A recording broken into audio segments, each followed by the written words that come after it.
Bien, buenos días a todos. Les he echado de menos esta semana. Algunos los pude ver el miércoles, y a otros les veo hoy después de 2 domingos. Y quiero agradecer al Señor por ustedes. Amén.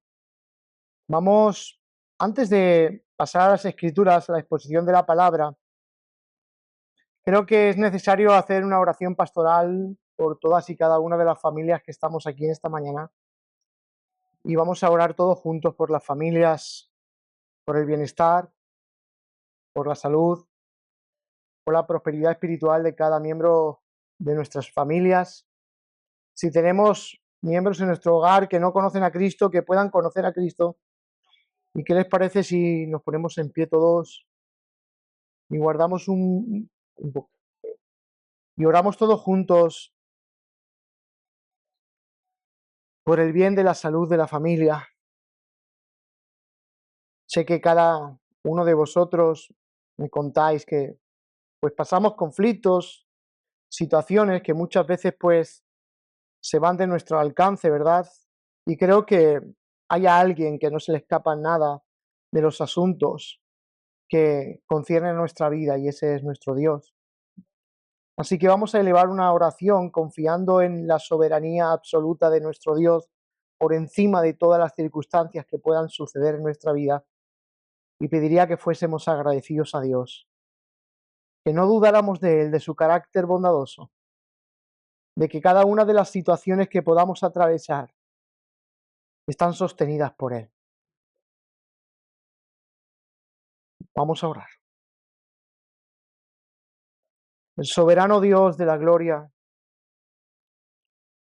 gracias por el medio de la oración que nos has dado como un medio de gracia, por el cual nos podemos acercar al trono de la gracia, sabiendo que tenemos un gran sumo sacerdote que se compadece de nuestras debilidades.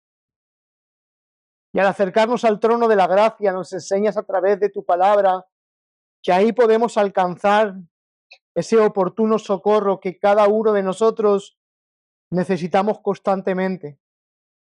Mi socorro has sido tú. Alzaré mis ojos a los montes, ¿de dónde vendrá mi socorro viene de ti, Señor. Y hoy alzamos una oración, Señor, congregacional delante de ti, agradeciéndote el conocimiento que nos expresas en tu palabra como el Dios soberano y absoluto que está por encima de todas y cada una de las circunstancias que suceden debajo del cielo.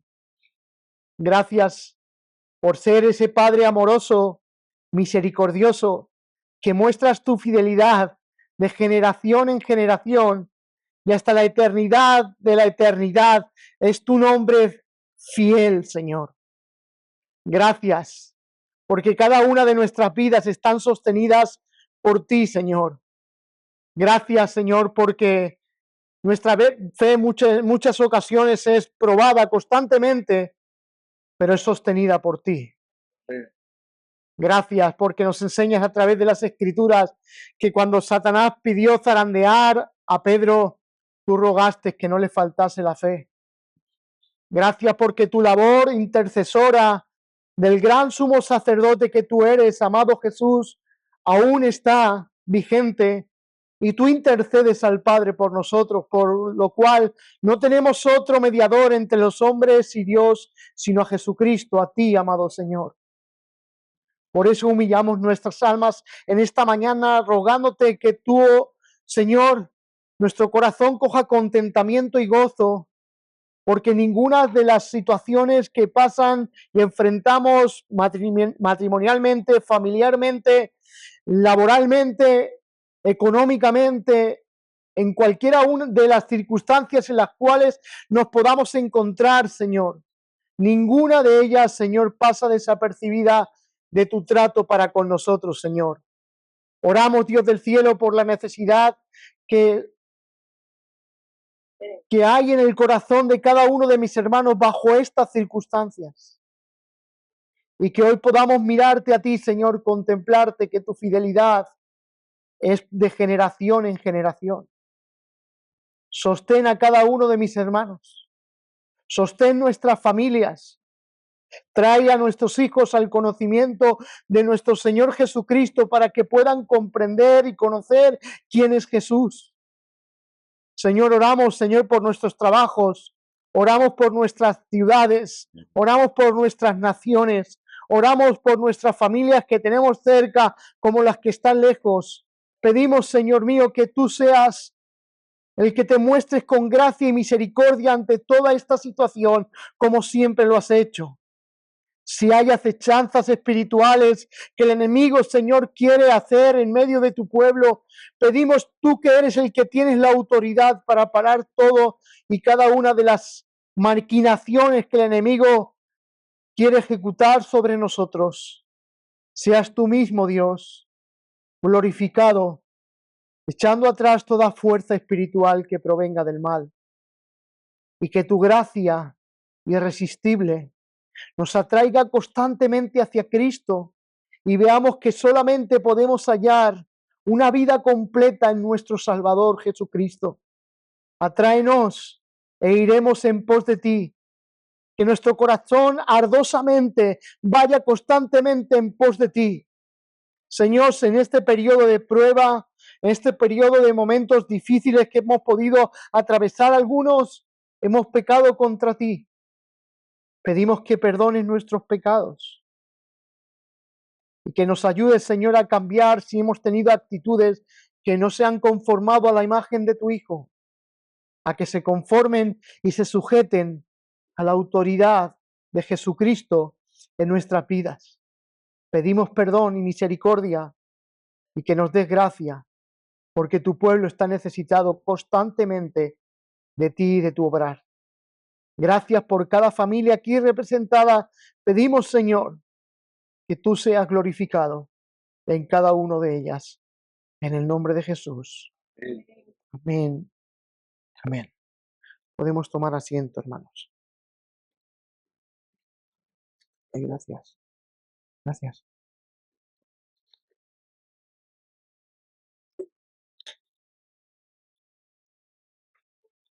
Bueno, bien. Gracias al Señor. Vamos a la palabra. Amén. Capítulo 4 de Filipenses, versículo 1 al versículo 3. Quiero que usted se sienta pastoreado por cada una de las prédicas que predicamos desde este púlpito. Esa es la intención. Pastorear su corazón. Pastorear el corazón de la iglesia. Y una de las maneras que muchas veces pasamos desapercibida de cómo se pastorea la iglesia es esta. Estamos pastoreando a la iglesia conforme estamos predicando. Es la tarea pastoral, de dar la instrucción del Señor al pueblo de Dios. Y pienso que Pablo en este capítulo es aquello que quiere hacer. Pastorear el corazón de la iglesia. Este es el deseo profundo de Pablo. Al escribir esta carta, al enterarse por medio de Epafrodito todo lo que estaba sucediendo, él escribe esta preciosa carta con la intención de ser el pastor Pablo pastoreando el corazón de la iglesia, arreglando asuntos que realmente son importantes y necesarios. Las luchas de los creyentes son cosas importantes para Pablo. Él no pasa desapercibido ninguna de las luchas que está enfrentando la iglesia. Por eso escribe esta carta. Y pienso que todos nosotros en este mundo caído enfrentamos luchas y situaciones que como creyentes debemos de saber cómo enfrentarlas. Y Filipenses nos ayuda a afrontar muchas de las circunstancias que como creyentes a menudo podemos vernos envueltos. No sé, quizás atravesamos disputas, falta de gozo, falta de gracia, ¿sí? A menudo podemos tener ansiedad por las circunstancias que nos rodean, pensamientos impuros o pensamientos que realmente no se conforman al pensamiento de las Escrituras. Todos y cada uno de nosotros en esta vida afrontamos dificultades que la palabra de Dios nos ayuda a cómo lidiar con ello. Y es lo que Pablo va a hacer en este capítulo, ayudar a los creyentes de forma directa a lidiar con los asuntos que dentro de la iglesia estaban sucediendo. Había falta de unidad, sí, parecer estas dos mujeres, Evodia y Sintique, realmente Su situación no era de lo más agradable para ninguno de la iglesia. Había falta de gozo, por eso Pablo enumera tantas veces y dice tantas veces y habla del gozo. Falta de gracia también. Había ansiedad, por lo tanto, los versículos de lo que vamos a compartir la semana que viene va a hablar sobre eso, sobre los pensamientos. La iglesia de Filipo es una gran iglesia, formada por creyentes maravillosos, pero que seamos creyentes fieles, que seamos una iglesia maravillosa, no nos quita de tener situaciones que realmente deban de ser afrontadas con todas las verdades del Evangelio. Al contrario, una buena iglesia afrontará todas y cada una de las circunstancias bajo el amparo del Evangelio, bajo la luz del Evangelio. Así que para nuestro bien, escuchemos este llamado pastoral de Pablo a conciliar aquello que está sin reconciliar.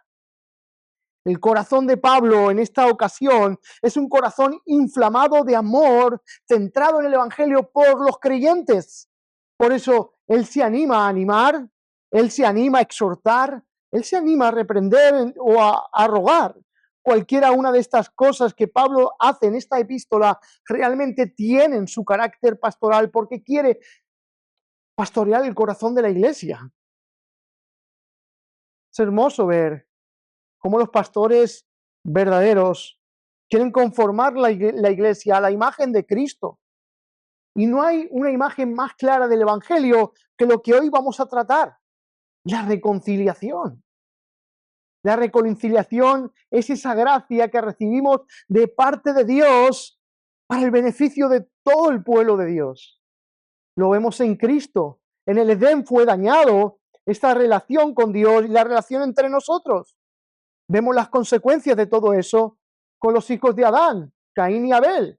Las relaciones se rompen, se estiran y se fragmentan por causa de ¿qué? Del pecado.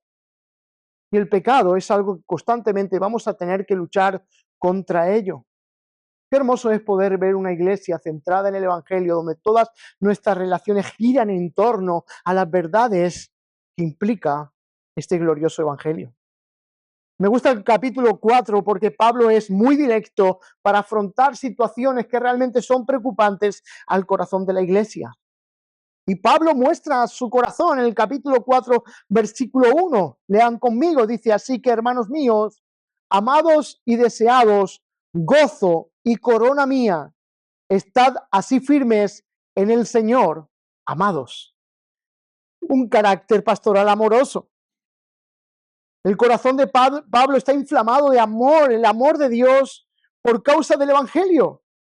Y es una buena manera de ver si el Evangelio está siendo bien aplicado en la vida de un creyente. Es manifiesto en el fruto distintivo que el Evangelio tiene. Y vemos que el corazón de Pablo está completamente centrado en el Evangelio.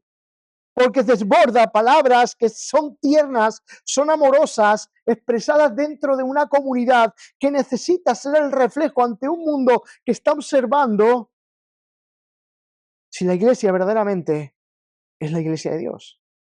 Y Pablo, este distintivo, muestra su carácter pastoral, pero también muestra su carácter cristiano, porque todo cristiano debe de amar como Pablo nos muestra en este pasaje. Así que, hermanos míos, amados y deseados, gozo y corona mía. Es un afecto entrañable.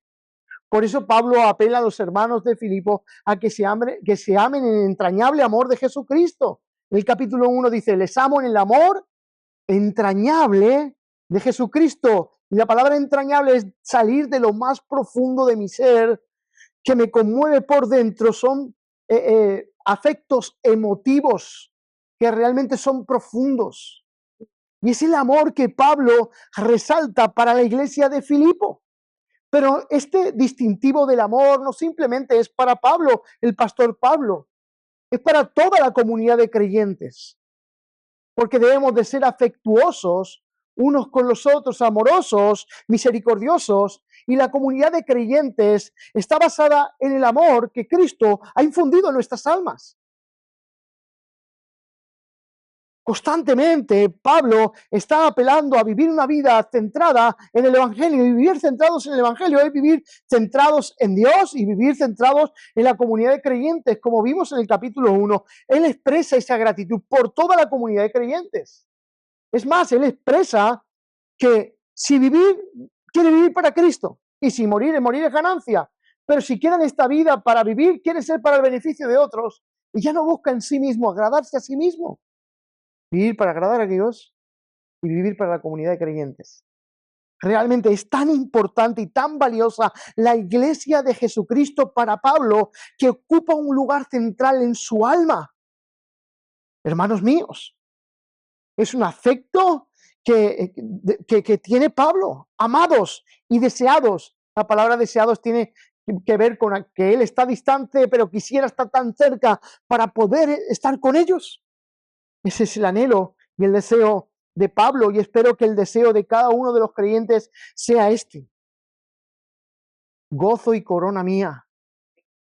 Pablo habla de los filipenses de gozo y corona suya, porque realmente está diciendo: mi éxito pastoral sois vosotros. Que la iglesia camine firme en todos los asuntos. Vosotros sois la corona mía. ¿Es este el sentir de cada uno de la iglesia? El evangelio que creemos está cargado de este fruto de compasión, amor, gozo por nuestras relaciones dentro de la comunidad de creyentes.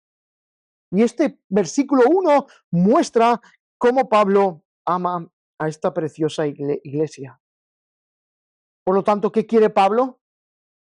Que la iglesia continúe a pesar de los obstáculos. Ese es el deseo de Pablo. Y la iglesia está afrontando dificultades que tienen que ser afrontadas de manera correcta y pasar como si no hubiese sucedido nada. Porque el evangelio tiene ese poder de que sucedan cosas y restaurarlas como si no hubiese pasado nada. Es lo que ha ocurrido en nuestra vida. Nuestra vida estaba rota en nuestra relación con Dios completamente. Y en Cristo hemos sido reconciliados de manera como si no hubiese pasado nada en nosotros. Ya Dios no nos tiene en cuenta nada de lo que le hicimos. El evangelio en sí mismo tiene un carácter reconciliador. Hemos sido reconciliados con Dios por medio de Cristo. Así que Pablo está llamando a la iglesia a eso, que la iglesia continúe a pesar de este obstáculo que hoy vamos a tocar, que habla estos textos. Y son las irreconciliaciones, son los desacuerdos, son las relaciones rotas, fracturadas, que por causa del evangelio pueden ser de nuevo unidas para un avance del evangelio y para gloria de Dios. Le dice, estad así firmes en el Señor. Mire lo que le dice el apóstol, es un mandato amoroso. Les llama a perseverar ante cualquier amenaza. Estáis pasando momentos difíciles, estáis ante obstáculos. La situación como debéis de afrontarlos es estando firmes. Insta a la iglesia a permanecer firmes, a seguir con ello, a no abandonar a pesar de los enfrentamientos y las dificultades que puedan tener. Y en los versículos anteriores nos llama,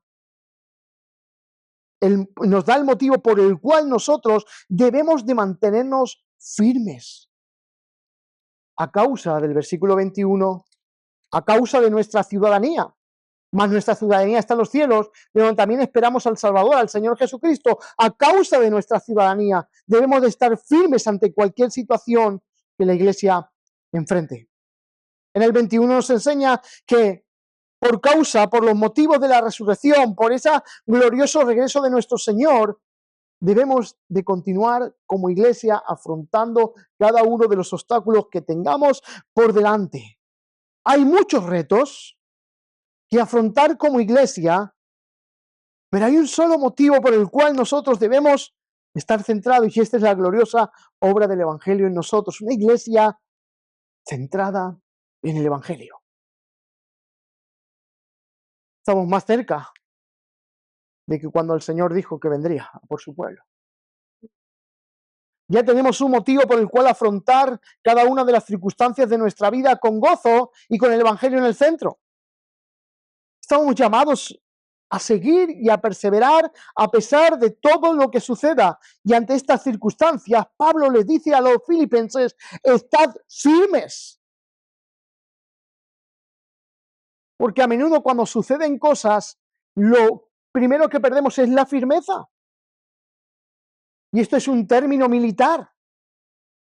Son órdenes ante la situación que ellos están enfrentando. ¿Podemos imaginarnos que un ejército afronta un conflicto en un batallón? Y cada uno hace lo que bien le da la gana y quiere. Y no permanecen firmes ante la situación que ellos tienen que atravesar y que afrontar. Así el ejército se debilitará, el avance y el desarrollo de esa batalla será sin conquistar. Y la iglesia debe de desarrollar una posición de firmeza ante cada una de las situaciones, por muy incómodas que sean. Las reconciliaciones muchas veces no son cómodas, pero son hermosas en sí mismas. Porque ver por medio de la gracia de Dios cómo dos personas se reconcilian entre sí, quizás al confrontar el corazón de cada una de estas personas, es algo que realmente a nadie nos gusta pasar momentos tensos, pero son hermosos cuando el Evangelio es el centro. Así que debemos de estar firmes ante todas estas circunstancias que afrontará. La semana siguiente veremos muchos más retos que ellos van a tener que enfrentar. Y Pablo quiere que la iglesia continúe, y para afrontar los retos deben estar firmes.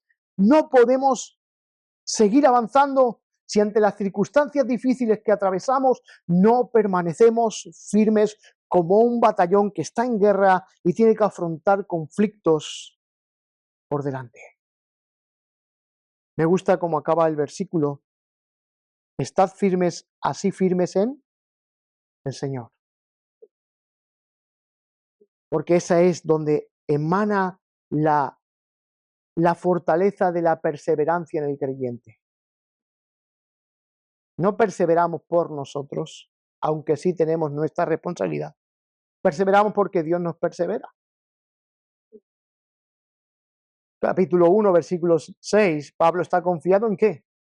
Que el que comenzó en vosotros la buena obra, la perfeccionará hasta el día de Cristo. Entonces, debemos de pensar que es en Cristo en quien perseveramos ante todas y cada una de las circunstancias. Es el Evangelio el que debemos mantener en el centro cuando hay reconciliaciones, cuando hay afán en nuestro corazón, cuando enfrentamos ansiedad, cuando afrontamos cada una de las circunstancias que emanan de nuestro corazón pecaminoso. Debemos de volver a centrarlo en las verdades absolutas del Evangelio. Y eso es lo que Pablo está haciendo aquí. Todo lo que necesitan es que el Evangelio esté en el centro. Él busca que todos sean del mismo sentir. ¿Se acuerdan con los textos que hablábamos anteriormente, los versículos de los capítulos anteriores? Sean del mismo sentir en el Señor. Eso es lo que Pablo busca la unidad. Es algo que se ha roto, es algo que cada uno se lo toma como quiere. Pero la unidad del pueblo de Dios está vinculada a la unión que tenemos con Cristo.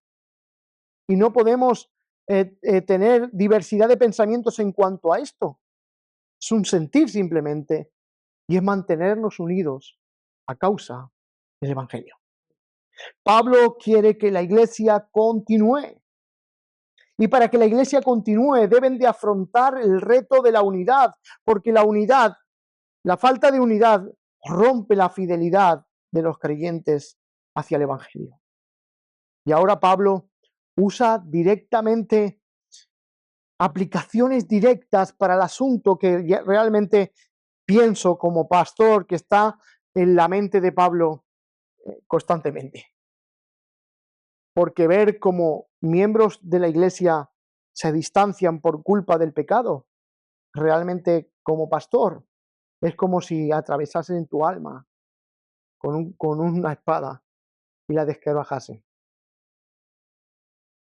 Porque no hay una muestra más tangible de falta del Evangelio que ver cada uno por un lado sin que haya una reconciliación reconciliadora en el Evangelio de Jesucristo.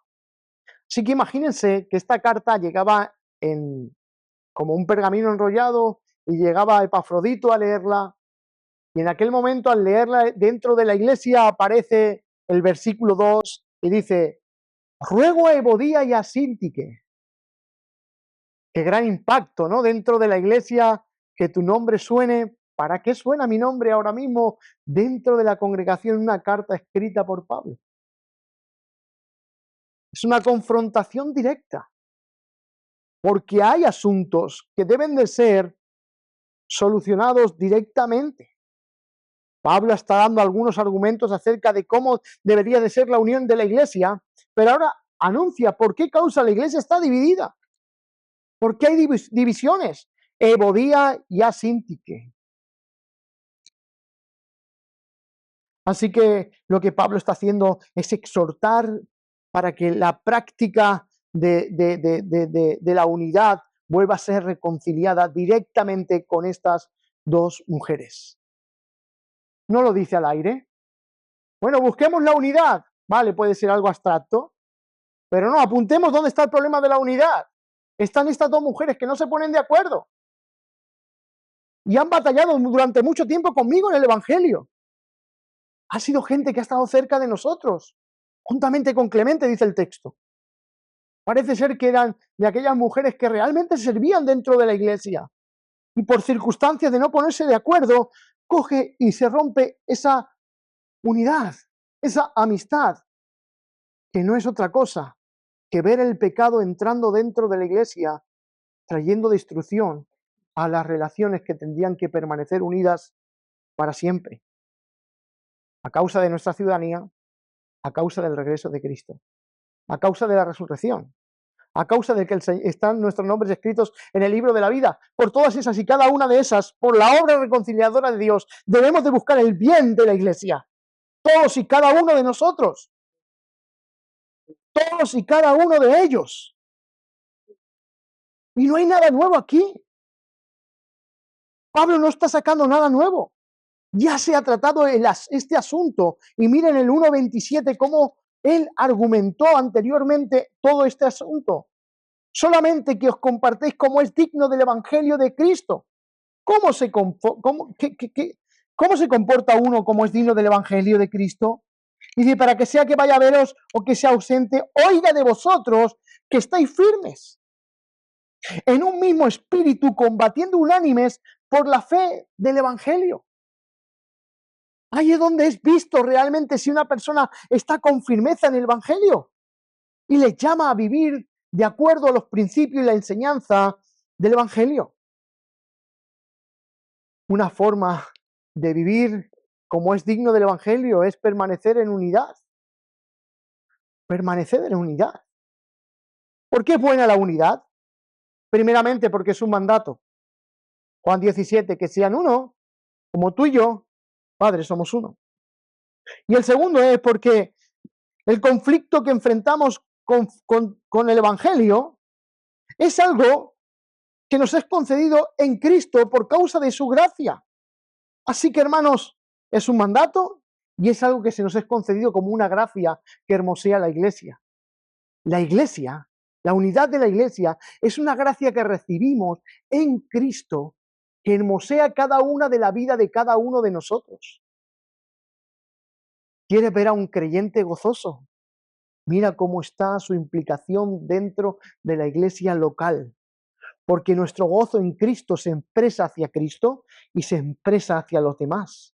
Así que, hermanos, debemos de ser conscientes de esto, porque no tiene que ser algo agradable dentro de una comunidad de creyentes como dos creyentes realmente ni se dirige la palabra o viven en conflicto. Así que el gozo de Pablo está en que la iglesia refleje la unidad. La unidad. Así que, hermanos, ahora entendemos estas implicaciones. Y en el 4.2 dice ruego. Y la palabra rogar es como para caelo o para caló. Dice que ya es llamar cerca, invitar o implorar. Es lo que Pablo está haciendo. Ruego. Me pongo cerca de ti para decirte que Evodía y Síntique, me escuchéis y os reconciliéis. Porque el problema es tan evidente que la iglesia se está viendo fracturada la unidad por causa de estas dos mujeres. Es un llamado directo. Y la imagen de estas mujeres sentadas en la iglesia, escuchando este ruego de Pablo, imagino que su corazón sería conmovido para arrepentimiento. No sé, se lo preguntaré a Sintique y a Evodía cuando lleguemos al cielo, a ver cómo fue aquella reconciliación, si en aquella reunión de domingo, quizás donde leyeron la carta, se levantaron en medio de la congregación, se abrazaron y aquella carta de Pablo tuvo esa eficacia conforme él la envió. Pero es el reflejo mayor del Evangelio. Ver como dos pecadores dejan su egoísmo, dejan ellos de ser el centro para que el Evangelio ocupe el primer lugar. Donde ya no hay rivalidades, cuando ya no hay enfrentamientos, donde hay reconciliaciones. No solamente pasa en este ámbito eclesial, matrimonial. Son hermosas las reconciliaciones matrimoniales entre padres y hijos. Son hermosas las reconciliaciones entre padres y hijos. Todas y cada una de las relaciones que están fracturadas por causa de nuestro pecado, cuando son reconciliadas por medio del amor que el Evangelio nos da, nuestras vidas son hermoseadas con un gozo que proviene del cielo. ¿Por qué Pablo habla así? Porque esto es serio. Quizás no tengas tan en cuenta lo que implica estar unido a la iglesia de Cristo. Pero es mucho más importante de lo que nosotros podamos pensar. Date cuenta que no solamente Pablo apela a ellos, a estas dos mujeres. Anteriormente está hablando de que todos sean del mismo sentir. Para el desarrollo y el avance de la iglesia es necesario que la iglesia permanezca unida, que sean de un mismo sentir. Dice Pablo en el texto, que sean de un mismo sentir en el Señor, que sean del mismo sentir, que estén de acuerdo, tener la misma mente. Qué importante es saber que jugamos la misma camiseta. Eso hubiera querido el Real Madrid cuando Messi jugaba en el Barcelona, que Messi tuviese su camiseta. Pero pertenecía, el mejor jugador de la historia pertenecía al Barcelona.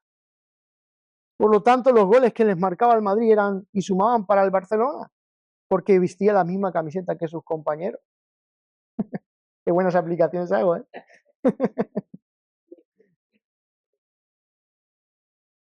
Pero tenemos la misma camiseta. Somos del mismo bando. Somos del mismo equipo. Somos de la misma tribu. Somos de la misma familia. Somos de la misma ciudadanía. Pertenecemos al mismo Señor. Tenemos al mismo Padre. Por lo tanto, todas aquellas rivalidades tienen que ser disueltas en medio de ellos. Y deben de tener actitudes correctas entre ellos para poder trabajar juntos. ¿Cómo hago esto? ¿Cómo puedo ser y unirme a mis hermanos que piensan o que tengo discrepancias entre ellos? Pues mira, primeramente mira la actitud de Cristo. Él se humilló para beneficiar a otros. Capítulo 2, versículos 5 al 11. Es la actitud de Pablo y Timoteo. A ninguno tengo del mismo sentir, a él lo voy a enviar. Dice, porque hay otros que buscan ¿qué? sus propios intereses, pero él busca los intereses de Cristo. Quien busca sus propios intereses en Cristo, en la iglesia de Cristo, realmente está trabajando para su propia centralidad y su propio orgullo y sus propios asuntos. Esa persona nunca buscará la unidad dentro del pueblo de Dios. Vivirá distante a todo lo que concierne a la unidad del pueblo de Dios. Así que hay que resolver diferencias que sean del mismo sentir en el Señor, centrados en el Evangelio, relaciones que se pueden reconstruir o construir conforme el Evangelio. Por eso Pablo habla de la koinonía en el capítulo 1, y es cooperar, es participación, es vivir centrados en la misión, es amistad, es compartir, es estar juntos, es la preocupación mutua de cada uno del cuerpo de Cristo por el interés de uno antes que el suyo propio. La unidad es hermosa en todos sus sentidos y todos y cada uno de nosotros somos participantes de este bien que es por la gracia de Dios se nos ha sido dada. Hermanos, pensemos en todas y cada una de estas cosas y me gustaría preguntar en esta mañana, ¿crees que eres una amenaza para la unidad del cuerpo de Cristo?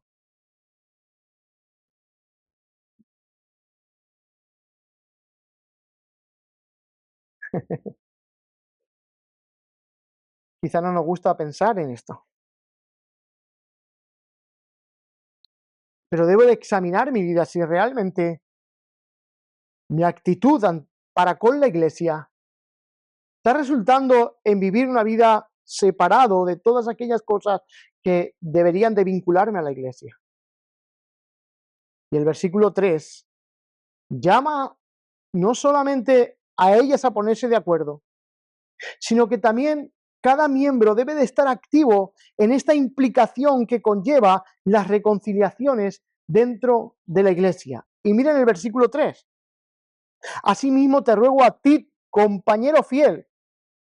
No se sabe quién es. Unos dicen que es Epafrodito porque llevaba la carta y iba a ser leída en aquel preciso momento, alguno de los líderes o alguna de las personas que estaban al frente, pero está rogando también a un compañero fiel que ayudes a estas que combatieron juntamente con él el Evangelio.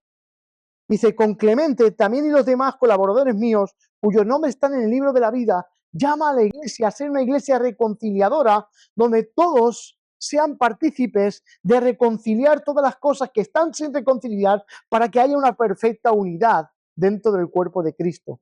Implica a todos y cada uno de nosotros. Porque este asunto de la iglesia no simplemente pertenece a aquellos que son un grupo selecto en este aspecto, sino son todos aquellos que son miembros y participantes de la iglesia de Cristo en la iglesia local. Sabemos que hay asistentes, visitas, pero también sabemos que hay miembros. Y estos miembros son aquellos que tienen la implicación de cuidar por el bien de unos y los otros para que permanezcamos unidos en el Señor, para desarrollar amistad y misión para el avance del Evangelio en este mundo.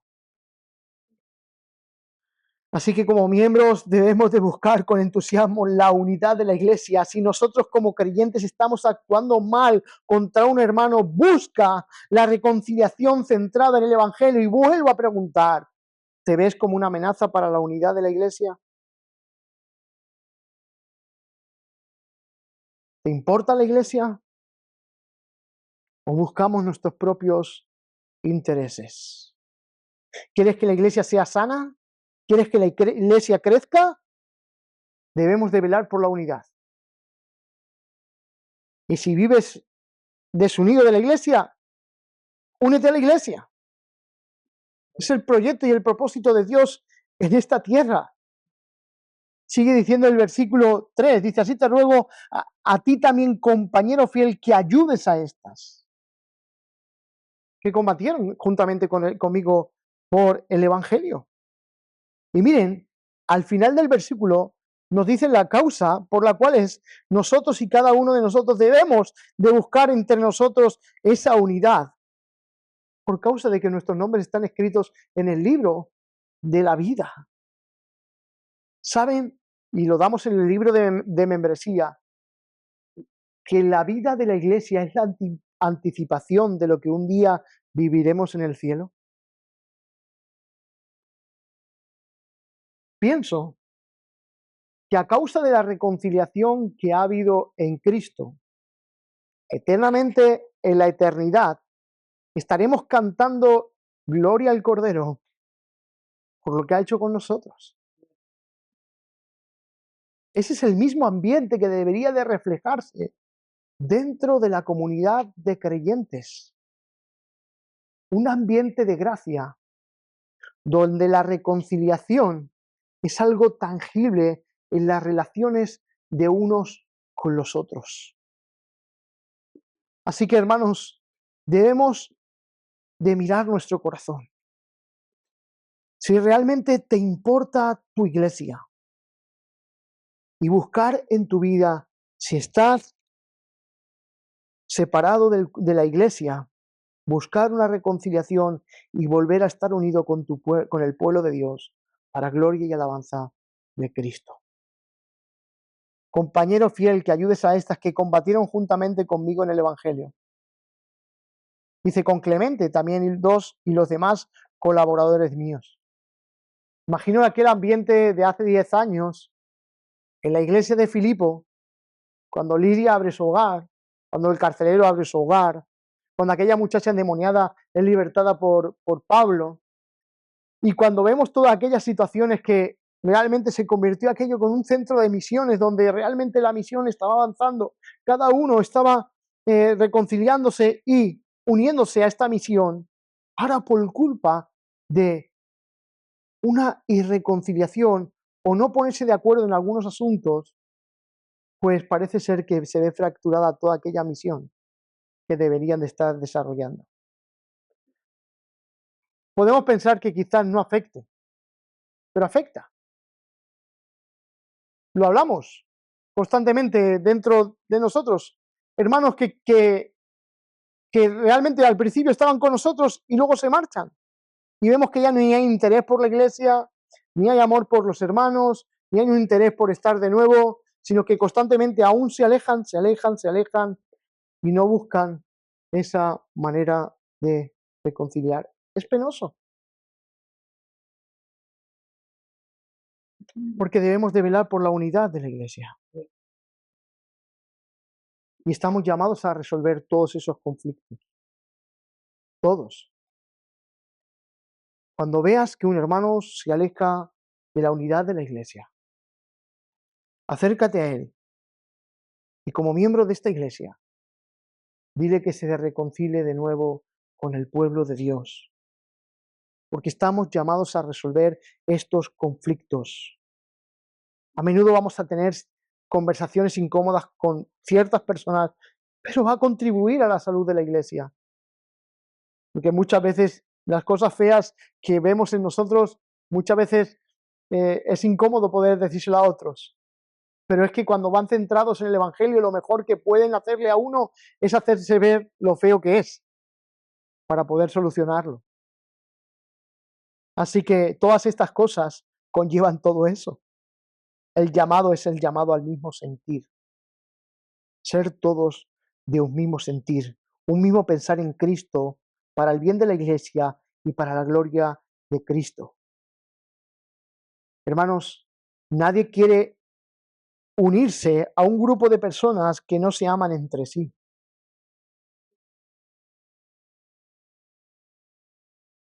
Cuando hay matrimonios que se llevan van en el hogar, ni los hijos quieren permanecer en ese hogar.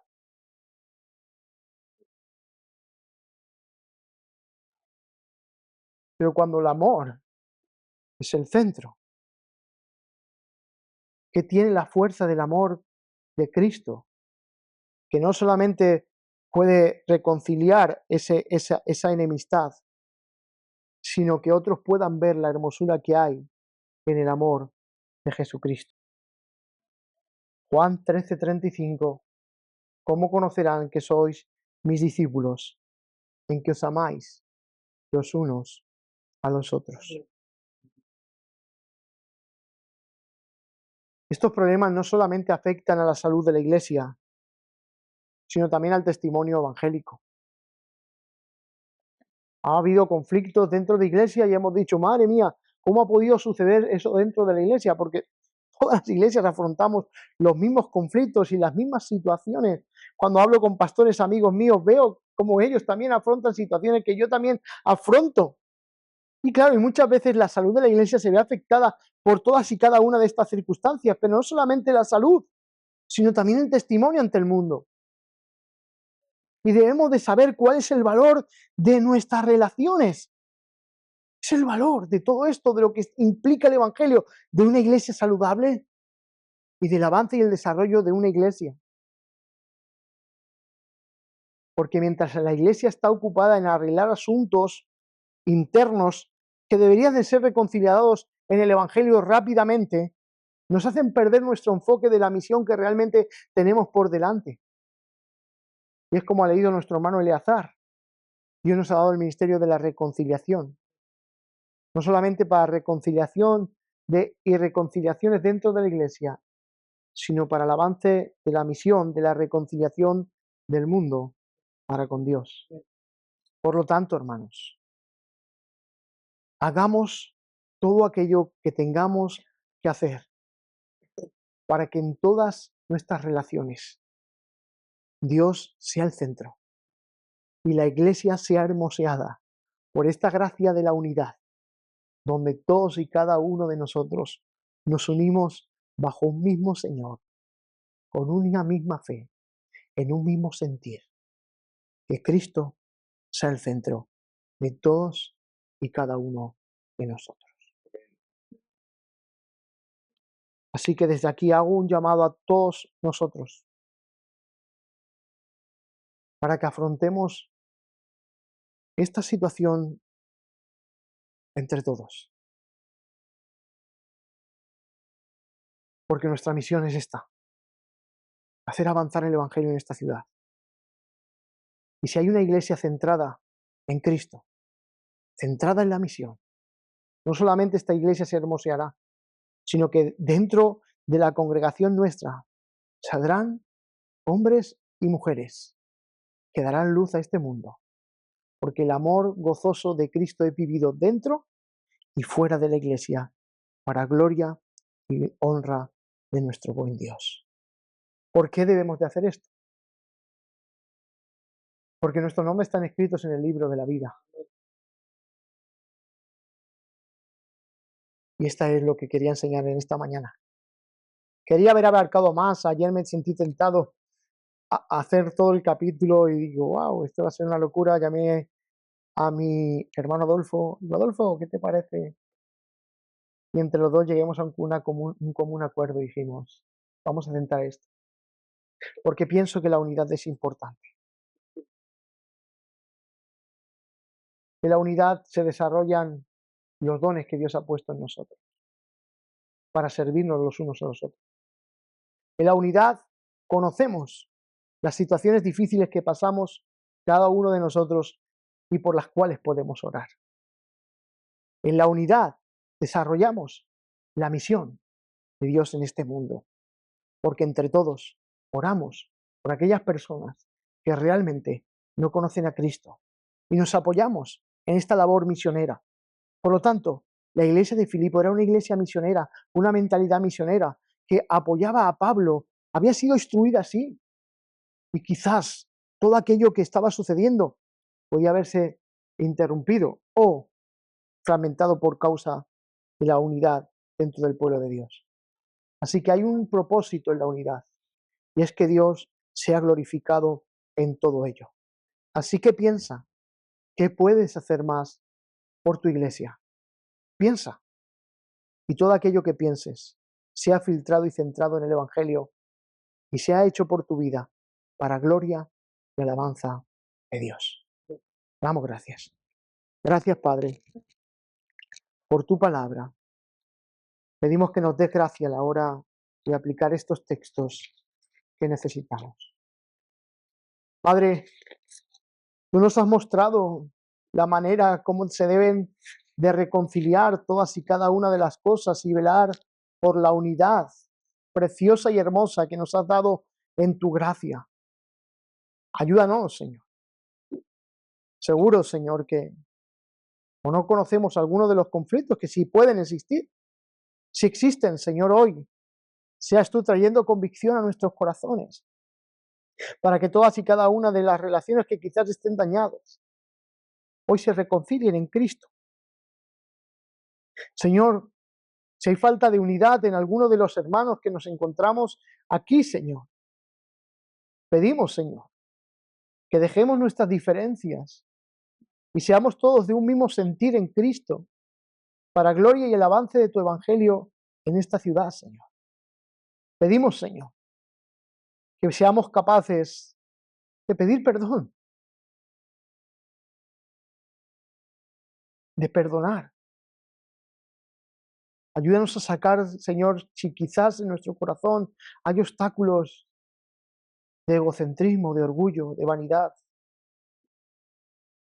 y que nos ayudes a que un ambiente de amor y de unidad sea lo que se respire en la iglesia, gracia y verdad. Señor, que todos estemos unidos en Cristo. Nos encanta hablar de teología, nos encanta hinchar nuestra mente con la teología, Señor.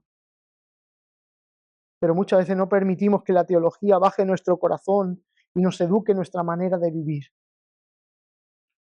Así que ruego por todos y cada uno de nosotros que este mensaje no simplemente sea información adquirida, sino que nos conmuevas por la obra de tu Espíritu, esa obra que nos santifica, esa obra, Señor mío, que nos purifica, esa obra que nos perfecciona, esa obra que nos ayuda a conformarnos a la imagen de tu Hijo.